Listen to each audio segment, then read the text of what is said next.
Hi, my name is Kendra. In this training video, you will learn how to design effective formative feedback activities.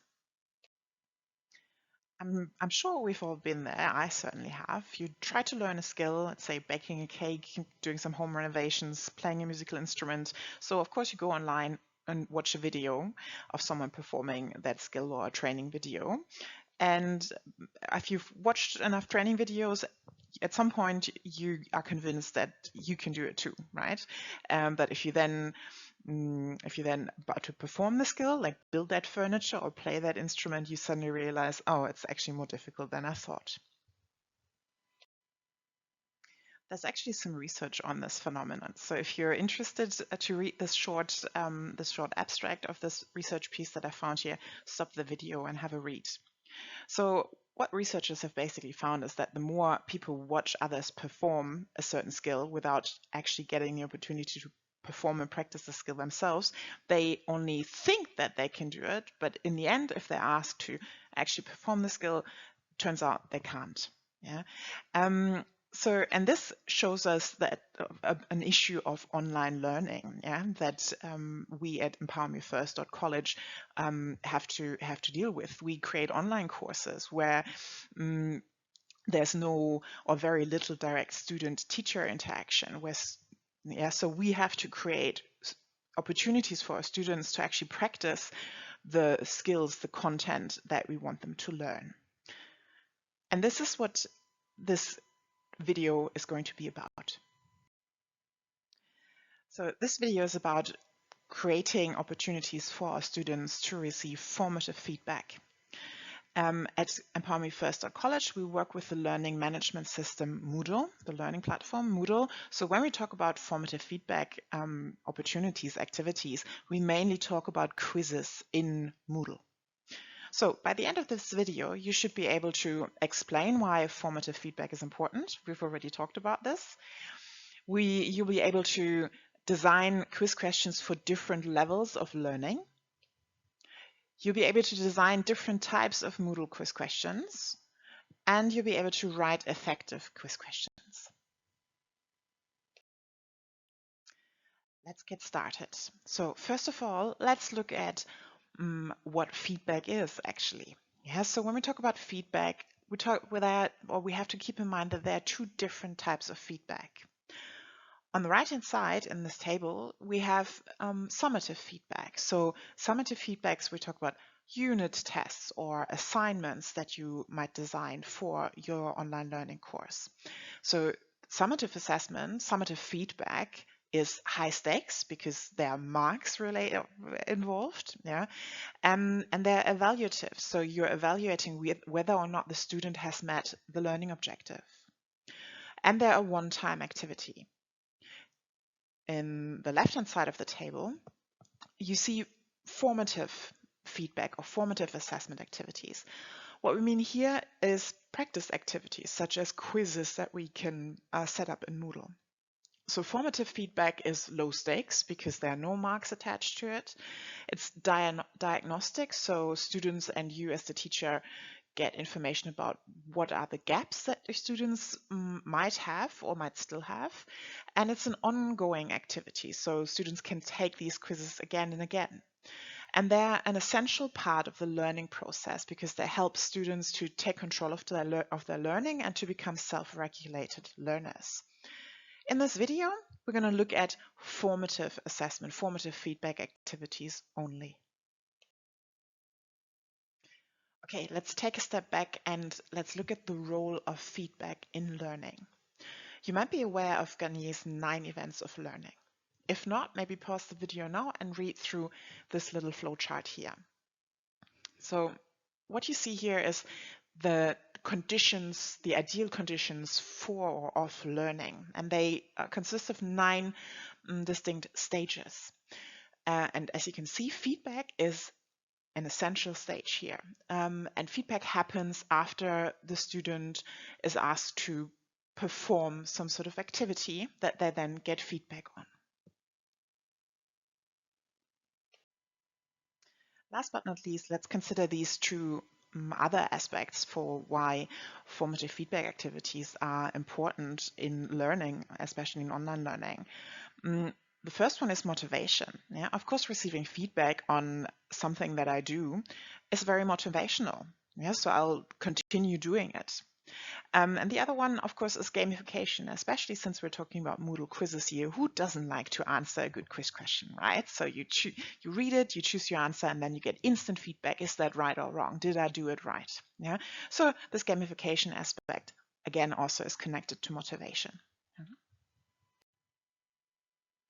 You might be wondering how much feedback is enough feedback. So how many feedback opportunities am I supposed to give my students in my course per learning unit? Okay, let's look at this. So at empowermefirst.college, we say that in any learning unit, in any course, 30% of what the course consists of should be theory. Yeah, that could be your video lectures, your readings, but that also includes examples that you give or show students.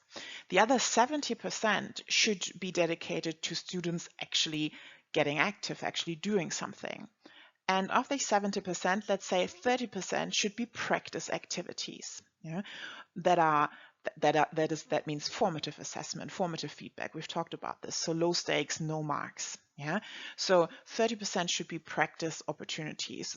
And for us, that will mainly be Moodle quiz activities.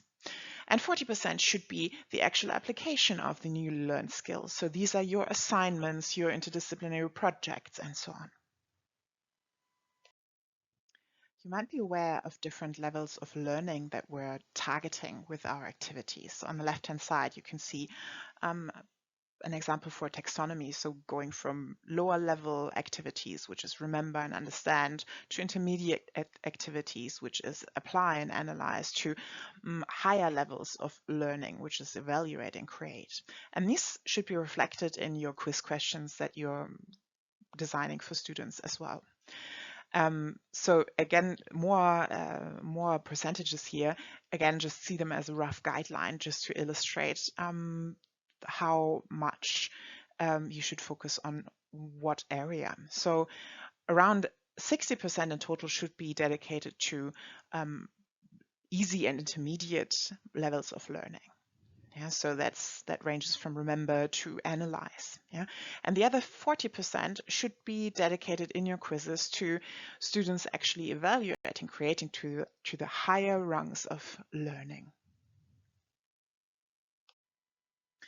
Here's some general guidelines for how to put these different levels of learning into action within each quiz. So for each of the 3 levels, aim for roughly 10 to 20 questions for each level. As we said before, so 60% should be at around easy and intermediate level, and a bit more at mastery level. Yeah, and then for each level, aim for between 10 and 20 questions. And of course, within each quiz, go from easy to intermediate to mastery level. So don't start with the difficult questions within a quiz where students have to create something or write something, but start with the memorization questions first, then move on to the slightly more tricky questions where students actually have to apply what they've learned, before then you ask them with a couple of questions to put what they've learned into a new context. That's the transfer to the mastery level. So my background is in foreign language teaching, which is why the examples I'm going to give you now are from that area of expertise. So I'll talk you through the 3 levels now with an example. At an easy level and memorization level, you might ask students a question like this: what do you see in this image? An apartment, a house, a room, a kitchen. This targets memorization only. At intermediate level, so targeting application, a quiz question might look like this. What word is missing here? Fill in the gap. I live in an on the 5th floor of a high-rise building. The answer should be apartment. Of course, students will only know this if you've covered that earlier in the course, right, in the course material. So this is This is a quiz question at an application level because they have to read the sentence and understand the context. They have to understand the whole sentence. Then they have to see that it's an, because it could be flat or house. But I live in an, that must be apartment because there's no other word that would fit here. Yeah, so that would be a quiz question, and as an example for quiz question at application level. At a mastery level, so to target transfer as a learning activity, this could look like the following. You have a video where Rita describes her home, and then your question would be, Rita describes her home, listen to what she says and decide, where does Rita most likely live? In a house in the suburbs, in the city center in a small apartment, in a shared apartment with friends, in a small house with her parents. So the topic here is still how people live, but it's a very it's a much more complex activity, a much more complex task. Students have to watch a video or listen to someone talking, understand what they're saying, understand the words, and then decide what the right answer is here. So much for some general guidelines on how to design quiz questions at different levels. Now let's look at some concrete examples, because as I mentioned before, our learning management system that we're working with is Moodle. And when we talk about formative assessment, formative feedback, we mainly talk about Moodle quizzes. Now let's look at what types of quiz questions you can create in Moodle.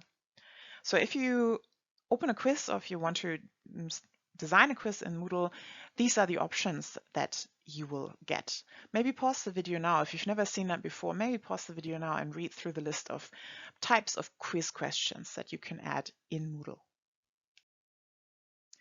Before we get into the nitty-gritty of what of the affordances of each type of quiz question, I would like to appeal to you to not decide on a quiz question type first, but first of all consider, what do you want your students to learn or to practice with that quiz question, with that quiz activity? So avoid going, oh, I'm going to do a multiple choice question now. Take a step back and think about, what level are you at? Are you at the easy, intermediate, or mastery level? What do you want students to practice here? And then only then decide what type of quiz question that Moodle offers might be the best for you to design a quiz question that students might profit from the most. Let's look at some general guidelines or best practice examples for what to pay attention to when you're designing Moodle quiz questions, no matter what type of quiz question you're choosing. So the first one will be, make sure that your instructions are very clear.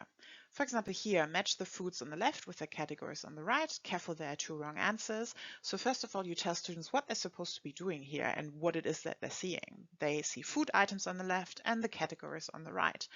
And they might be wondering, what, there are 4 on the left and 6 on the right. What is this? So it's always a good idea to tell them what's happening here and don't assume that they'll understand. Yeah. And apart from that, the activity verb is also in bold here, which helps students to navigate these instructions more easily. This is a multiple choice question type. This means that there are several correct answers, or there's a list of correct answers. You can tell from the square items that you can, the square checkboxes on the left, but it's still good practice to tell students that this is what they're supposed to be doing. For example, saying, select all that apply, so that it's clear to them that it's not just one thing that's supposed to be choosing. Of course, this is also a way to, or how you phrase these instructions here is a way to make a question more difficult or less difficult. For example, if you told them that they're supposed to select the 3 birds here, that's easier than telling them which of these are birds, and I'm not going to tell you how many there are. This is a single choice question, yeah, where only one answer is correct. You can tell by the round tick boxes here. But this is a little bit more difficult because it's a negative. Yeah, so the instruction is select the one plant that is not a tree. So again, you've got the activity verb in bold here and also the not in bold, so that it's very clear to students that they're looking for the odd one out. Especially, or multiple choice or single choice questions are very popular for quizzes because they're at least supposedly easy to design, but they're not that easy actually. And one or something that's very tempting is to present wrong answers, but always consider whether that's actually necessary, because the effect might be that if you present wrong answers, students might remember these answers. Again, an example from language learning, where this is really an issue. Yeah, so here you can see I'm trying to ask them to identify the right spelling for example, yeah, which is a tricky word to spell. But by presenting them with all the wrong versions, I might be triggering some students to remember the wrong version. Yeah, so much better. But if that's really what I want to do here in this quiz question, a much better way of doing this would be to provide them with context. For example, here, what letter combination is missing? Select the correct option. And then we have a little dialogue and we have the start of the word, X. And then I just ask them to select the letter combination that is the correct one to complete this word. Yeah. Also, we have some context here, the context for which example would be used, which is much better and much more effective in terms of learning than just presenting them with a list of words and they're supposed to select the correct one. Another important best practice example to keep in mind is to always provide students with feedback or explanations for the different answer options. So imagine for the question, select one plant that is not a tree, a student selects fir because they might not know that word. And you leave them hanging. You don't give them anything, yeah, just wrong. Yeah, then they might not know, then they might try again, yeah, but they don't get an explanation for why fir isn't correct. Yeah.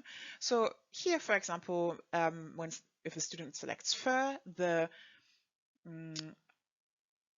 feedback that they're seeing is your answer is incorrect. Walnut, pine, palm, and fir are all trees. A daisy is a flower, not a tree. Yeah, so some context and an explanation for why their answer wasn't correct. And you can then also, again, best practice, send them to where they have learned this, or where in your material, in your course material, in your learning unit, they can find more information on that.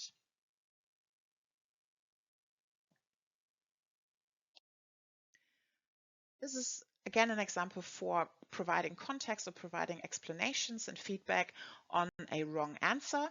And this is just to show you that you can also add visuals, add images to the feedback in a multiple choice question. You can make multiple choice, single choice, or true or false questions more interesting and more effective if you're including media, so images, audio, or video, which is all possible in Moodle. Here's an example for this from one of our courses at Empower Me First. So does this image depict fact or fiction? Select the correct option. So without this image, this question wouldn't work. Another thing that's really important to avoid in formative feedback activities is ambiguity. Even though formative feedback activities are low stakes, so there are no marks attached to these activities, it's still for the learner really frustrating to just not understand or be confused by a quiz question and the answer options. So pause the video here maybe and read through this question. It's very complex already. But what this actually is about is what's in bold here. So this is what the true or false answer refers to. And the answer here, or the question here, asks the learner to decide who this applies to. And it lists two, users of the site and third parties. But in the actual text, in the actual terms and conditions text, there are I think, four different types of uses mentioned. And if then the question is this true or false? These two, yeah, options that I'm giving here, that's really ambiguous, because yes, it is true, but not fully true. Yeah, so so a question that you design should be absolutely non-ambiguous, yeah, absolutely clear, yeah, to the learner what it is that you're after, what it is that you're asking. Okay, so we've looked at some general guidelines for designing quiz questions for formative feedback activities. So these guidelines that we just talked about, they're true no matter what type of quiz question you're choosing, yeah? Giving clear instructions, making sure they're not ambiguous, and so on. So now let's look at some specific question types that Moodle offers. Yeah? Here. So these are multiple choice, true or false, matching, select the missing word, short answer, numerical, close, and drag and drop. I believe there are a couple more that Moodle offers, but these are the main ones that you'll be working with. The most commonly used quiz question type certainly is multiple choice, right? But keep in mind that there are single choice questions and multiple choice questions. So this one that you see here is a multiple choice questions. That means several answers are correct. Yeah, and you have to select that when building a Moodle quiz. In the white box underneath, you see what you as the instructor have to select. We already talked about that it's super important to make the instructions very clear. So to point out to the students whether it is a single or a multiple choice question, whether there are several answers that they have to select or just one. Depending on how difficult you want to make the questions, you can tell them how many, for the multiple choice ones, how many they should select, or you could just not say that. And then see here in the white box, as the instructor, you have to select shuffle the choices, which is a good idea, because if students then redo the quiz, they get a different order of their choices. And you can also select where the little question mark is there. You can select whether Moodle shows the standard instructions, which is always select one or select one or more. So that then automatically pops up in your question. You can select that, but then make sure that you don't also write select all that apply, for example. So I just said that you can select shuffle the answer choices, and maybe pause the video now and read through this. I'm sure you'll quickly realize what the issue is here.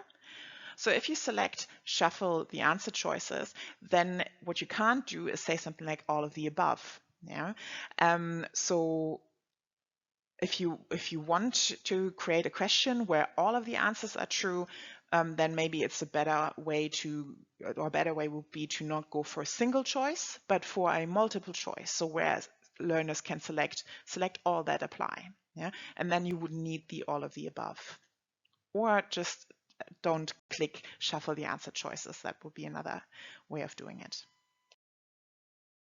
Generally speaking, multiple choice or single choice questions are not very effective if there are only two answer options, yeah, because it's not very demanding, not very difficult to choose between two. Yeah. Also keep in mind that there's a question type that's called yes or no, or true or false. So you don't need to use multiple choice or single choice for true or false questions. Yeah, so if you're going for a multiple choice or single choice, make sure that there are a minimum of 3 answer choices for the question activity to be effective. Also consider how many answer choices you want to present your students with. I don't think there's a hard and fast rule for this, but it's more like a common sense thing. So I'd say if students have to scroll down a list and then select items from that list, and they have to scroll and go to a different screen to find the right answers, that's probably too many choices. Yeah, so definitely avoid scrolling, and probably around 5-6 answers is usually a good number for multiple choice or single choice. But again, it depends on your question type, but scrolling probably not a good idea. Also keep in mind that for multiple and single choice questions to be effective for learning, all the different answer options should be equally plausible if possible. Maybe pause the video now to read through this example here. So the question is, what type of fruit is this? But then the 5 answer options, one really stands out, doesn't it? An apple. So there's only one noun, yeah, and that is the correct answer, and that stands out because it's two words, yeah. And also the other 3 or 4 options don't have anything to do with the correct answer. Ideally, you'd want students to really think about or how to differentiate what the differences are between the answer options to then select the correct answer. This is another example for a multiple choice question that's probably not very effective. Pause the video now because it might take you a bit to read through it. So here there are 4 answer options for different approaches for writing a summary. And if you read more closely, it's very obvious that 3 of them are nonsensical, yeah? And it's very obvious that 3 of them aren't correct and that only 1 is correct. So D is the correct answer here. Yeah, so again, the question is that really effective? Yeah? Or could you think of a more effective way of asking a question concerning how to write a summary? Considering the fact that multiple and single choice quiz questions are so popular, they're actually quite difficult to get right. For example, here, be mindful of how you phrase the question and the answer items. Here, students are asked to complete a sentence for, you need to use your own words. And then they've got 3 answer items, answer options, a summary, a paraphrase, or both. The correct answer would be both, but then the sentence doesn't make any sense anymore. For both, you need to use your own words. That doesn't make any sense. That's not a correct sentence without any context. Yeah. So make sure that the correct answer that you want students to select actually makes sense in the context of the original question.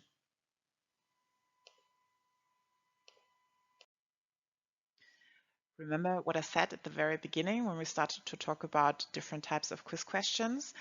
Don't choose the type of quiz question first before you haven't thought about what you want students to learn or to practice with this question or this activity. And I think this is a really good example. Maybe pause the video now if you need some time to read it. I think this is a really good example where a multiple choice question really would not have been the best option here, because what you probably want students to learn here or to show, to demonstrate, is that they understand what yellow is. Yeah. Whereas here you've got a question that probably asks them to identify number words or the correct number word. Yeah. And it's also a very long list. Yeah. So probably a different type of question would have been more effective if you wanted to test whether or not students can recognize yellow here. Another very popular type of quiz question is true or false, which Moodle gives you as with the 2 options, true or false. So for this, you write a statement and then ask students whether the statement is true or false. So that appears like really easy to write, but it actually isn't. And it's often also not ideal for higher level questions. So maybe reserve the true or false questions for the lower or the easy and intermediate level. So if you're going to go for a true or false question, then also similar to multiple and single choice, absolutely avoid ambiguity in your questions. It's very tempting to do that because true or false is so simplistic. So if you decide first, I'm going to go with the true or false question, and then you realize, oh, what I actually want to test here or ask here doesn't really lend itself well to true or false, then often what people do is to resort to trick questions that, for example, contain a double negative. This is not really effective because, for example, if you stop the video now and read through these 3 examples here, what you'll see is this is more an exercise in grammar or logic and not in chemistry, what I'm guessing is what they're trying to test here.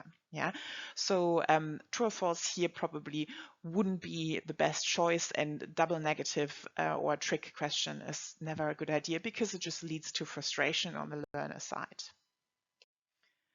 Matching is a great quiz question type that lends itself well to intermediate and maybe even mastery level, because you can really ask much more complex and deeper questions here. For example, checking whether students understand categories that certain things belong to. For example, here, of course, an easy example, but still it's quite a high level that we're targeting for, deciding what category or what group of animals these 4 animals belong to.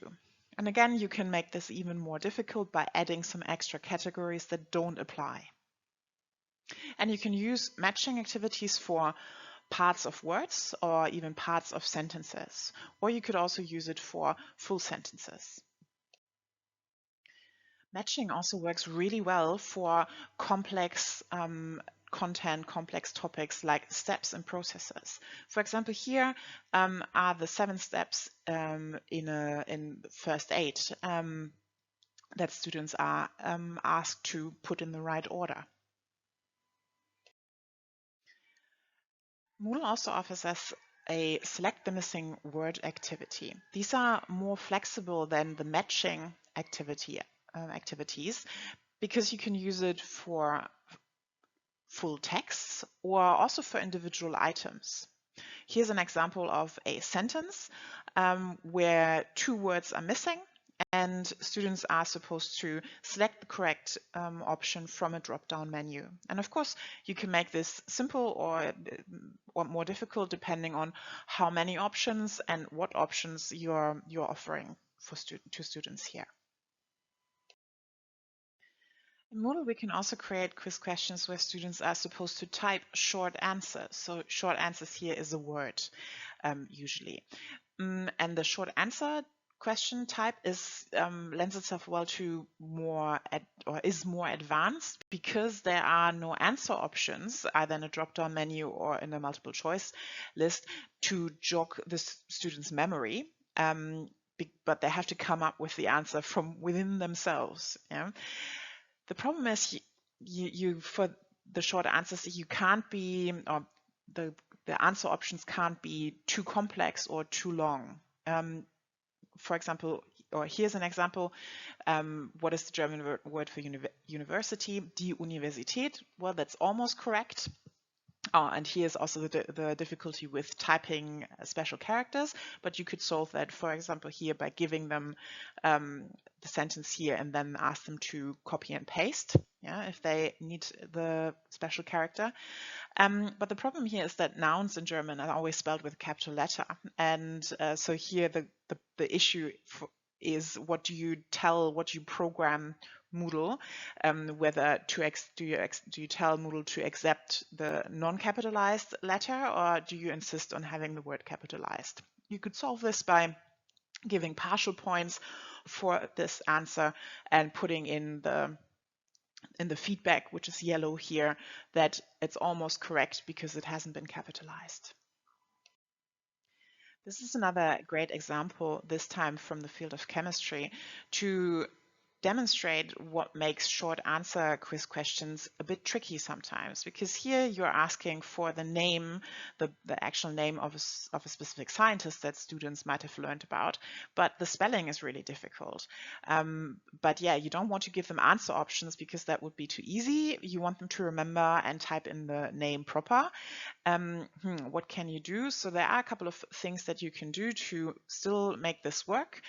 You can tell Moodle to accept or not accept lower and uppercase. You can use an asterisk as a wildcard for any letter, for example, the weird O here. But you still have to anticipate all answer options that students might come up with to program Moodle to deal with it in a certain way. So you would have to here anticipate students not using the double-barreled version, but writing it as one word, or just not putting it in the first place. You would have to consider the special O character. We'd have to consider upper and lower case, and program Moodle for to react in a certain way to each of these answer options, which makes it quite complex as a question type. This is what it looks like to program for a short answer question, for the short answer question that I showed you in the last slide. So maybe pause the video now to have a read through this on how you can program Moodle, and also the different grades or the different percentages that you can assign to certain answer options. For those of you who teach subjects that require numbers or calculations, you can do that in Moodle as well. So numerical short answers is the same as short answers that what we just talked about, but instead students are typing in numbers. The good thing is that numerical answers can have a margin of accepted error, and you can also allow for continuous range of answers. This is what it looks like in Moodle when you program it, and again you can give different ranges of grades for different answers, and you can also define the error margin that you want to accept here. There's a great resource for Moodle for question types that are calculation based. So access the PowerPoint slide to be able to access the hyperlink here.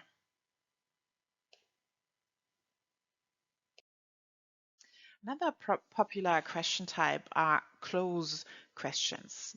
I'm sure you've seen them before, so the typical gapped texts or gapped questions. Yeah, so close is great for gapped text. You can either ask students to gap fill, you can also define a drop-down menu, or you can also use it with numerical answers. The problem is they're quite tricky to write, as you can see here. So at the blue at the top is what it looks like to the students, and underneath is what you as the instructor have to type in. So there is a sort of like a coding system that you need to research or know or copy and paste first in order to program these sort of question types.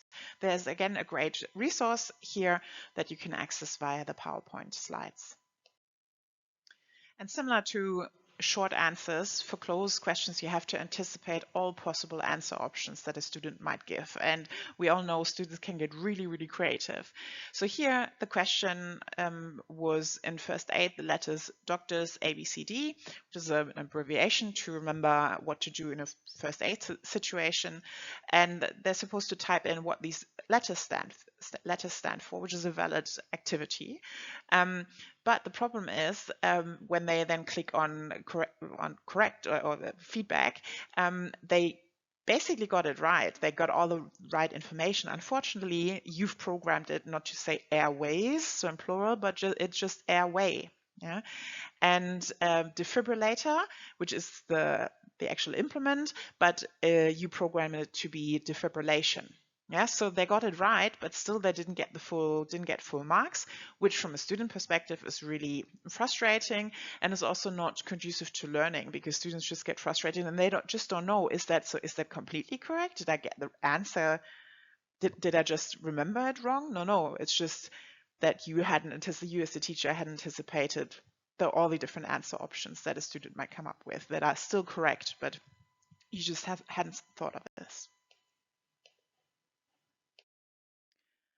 Another potential issue for the closed question types is, do you have to consider whether or not students have enough context to understand and solve the task? For example, here, the short sentence, short definition from chemistry, only ionizes partially in water and yields fewer hydrogen ions than a which, and so on.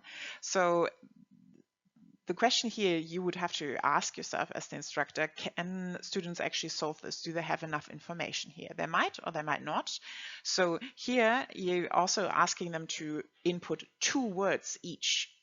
So to make this maybe a bit easier, or not necessarily easier, but less ambiguous, is to only ask them is for you to give them the word acid already, and then only to decide where weak and where strong goes in that definition. A great question type for avoiding the sole ambiguity issue, or for avoiding having to anticipate all the possible answers that students might give in the open-ended question, in the short answer question type, is drag and drop. For drag and drop, as the name says, you predefine the answer items that you have in a list somewhere, and then students need to select, drag and drop into the right position where this answer goes. And this works with text, but also with an image, and it works with or without predefined dropping areas. Yeah. So here, for example, the dropping areas are predefined, so it's very clear to the students where they have to input, or where they have to drag and drop these answer options. It's still quite or it can be quite complex, because students still have to figure out which from a list of options which one goes where. You can also give them more answer options that are actually necessary, which then makes it a bit more difficult as well. So what this might look like with an image, I'll show you in a second. Here we've got a drag and drop activity with an image without predefined dropping areas. So this is the continent of Australia, and we've got the 6-7 states and territories that students have to match or drag and drop the names to. It's kind of clear where the areas are, but it's not clear where, example, they should drop it. This is another great example for a very creative use for drag and drop. So you're asking students to label an illustration. Or you could also use it to label a process, for example. This is actually a very complex example for a drag and drop, or at least complex from the student's point of view, because they have absolutely no indication where they might have to drop the 4 items here. So this is the map, and they have to label the map. So when you're programming this, you can define what an acceptable dropping area would be. So you can have a little bit of a margin in there as well.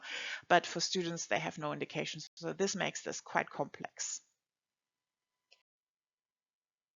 So I've just talked you through the most common Moodle quiz question types that you can use to create formative feedback opportunities for your students. And as we saw, each question type typically has some affordances and some restrictions. And some question types lend themselves better to certain subjects than others. And we also saw that sometimes it's really difficult to figure out a way to design a quiz question that works, especially if you're trying to avoid ambiguity and to anticipate all the possible student answers. But what's also probably very challenging when designing formative feedback questions is to aim at the higher levels of learning. Remember that we said that in each quiz we want to try to cover all 3 levels of learning, so easy, intermediate, and mastery level. So I totally acknowledge that it's not easy to create online formative feedback quiz activities that target the mastery level. Here are 4 questions or 4 tasks from exams from empowermefirst.college courses. Maybe pause the video now if you need some time to read them. So what do you say? Do you think these are formative activities or questions, so that lend themselves well to formative feedback activities, or would you say that they're more summative assessment activities?